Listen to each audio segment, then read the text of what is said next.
வணக்கம். ஸ்வயனம். சில உறவுகள் யோசித்து பேச வைக்கும்.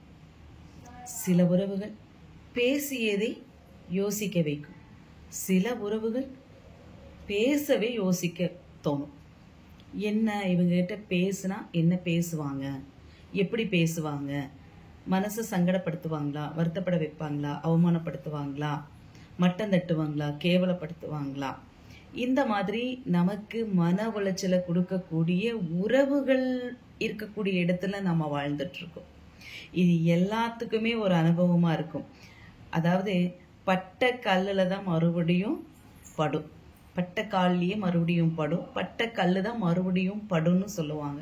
ஒரு இடத்துல கால் தட்டி விட்டது அப்படின்னா மறுபடியும் அதே இடத்துலயும் படும், அதே எந்த இடத்துல அடிபட்டதோ அந்த இடத்துலயும் மறுபடியும் படும். அது கல்லா இருந்தாலும் சரி, நிலவா இருந்தாலும் சரி, எந்த இடமாக இருந்தாலும் சரி.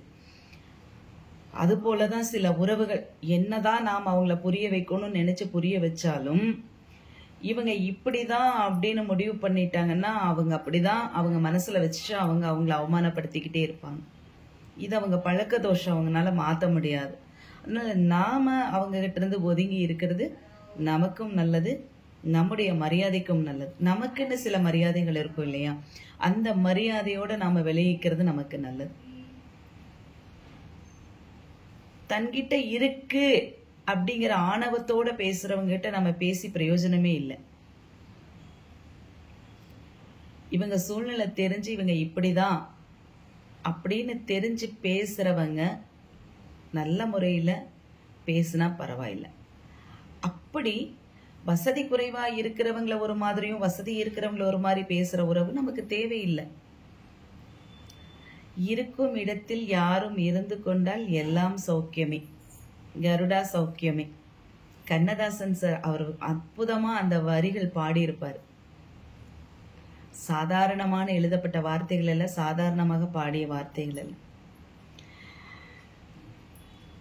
எப்போதுமே ஒரு விஷயத்தை புரிஞ்சு அதை செய்ய முடியும்னு நினைச்சு செஞ்சு அதுல அவமானப்பட்டவங்க நிறைய பேர் இருக்காங்க.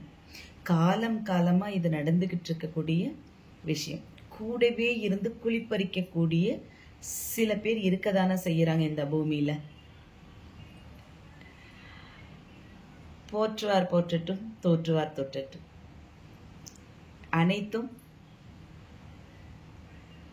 நம்மள ஒரு வார்த்தை சொன்னாங்க அப்படின்னா நாம எல்லாமே சிவனே அப்படின்னு நினைச்சிட்டு தான் எல்லாமே செய்யறோம். நம்மளை என்ன போற்றினாலும் சரி, தூற்றினாலும் சரி, வாரி விட்டாலும் சரி, எது பண்ணினாலும்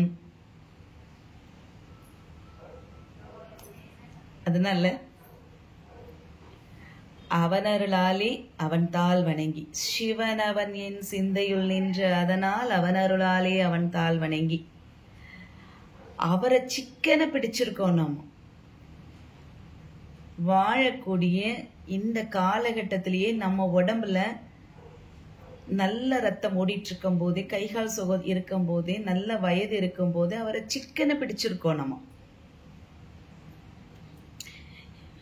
அதனால இறைவன் பெரியவன், அவர் இருக்கார் எல்லாத்துக்குமே. பேசியதையும் பேச போவதையும் இனிமேல் கொண்டு எல்லாம் அவர் அறிவார். ஸ்வயனம்.